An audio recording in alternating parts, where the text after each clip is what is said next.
but we do not use this term super for ourselves.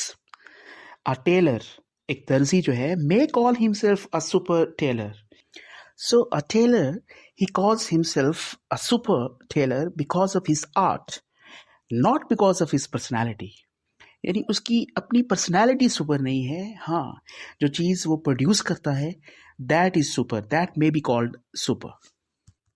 پھر writer ہمیں history کی کچھ ریفرنسز دیتا ہے اور اس میں بڑے بڑے بادشاہوں کے ہمیں نام بتاتا ہے کہ ancient kings and princes expressed their superiority by dress and manners.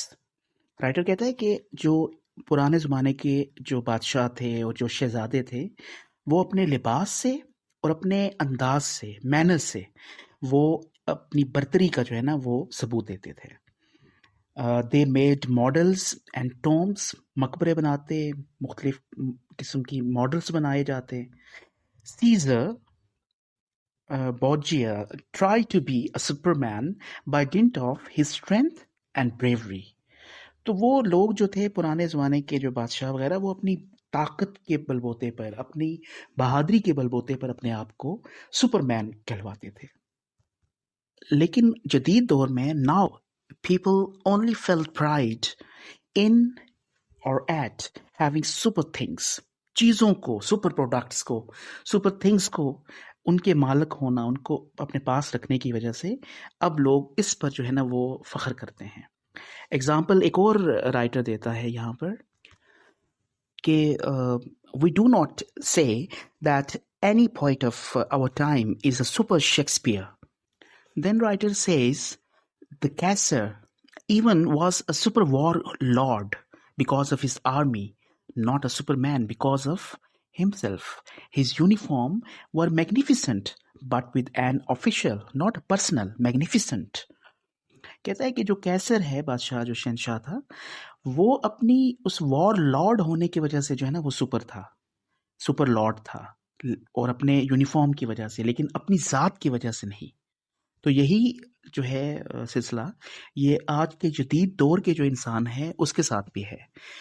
The modern man is not a super man, but the things that he produces they are in fact super things. یہ جو word super ہے, it means excellent, quality, quantity اور a degree. یعنی کسی بھی چیز کا اس کی تعداد میں, اس کی مقدار میں یا اس کے درجے میں سپیریئر ہونا, اس کا شاندار ہونا, ایکسلنٹ ہونا. تو یہ لیسن آپ اچھی طرح سے پریپیئر کر سکتے ہیں. اس سمری کو آپ ذہن میں رکھیں. جو فیکٹس مختلف جو لوگوں کے ذکر آئے ہیں, اس میں پراپر ناؤنس جو یوز ہوئے ہیں وہ آپ اپنے ذہن میں رکھیں. ڈفرینٹ جو ایسپیکٹس سے جو رائٹر نے اس ورڈ سپر کو الیبوریٹ کیا, اس کو ایکسپلین کیا, اور کن کن مختلف ورڈز کے ساتھ اس پریفکس کو یا اس ایڈجیکٹیو کو یوز کیا, وہ آپ اپنے ذہن میں رکھیے گا. وش یو بیسٹ آف لک. اللہ حافظ.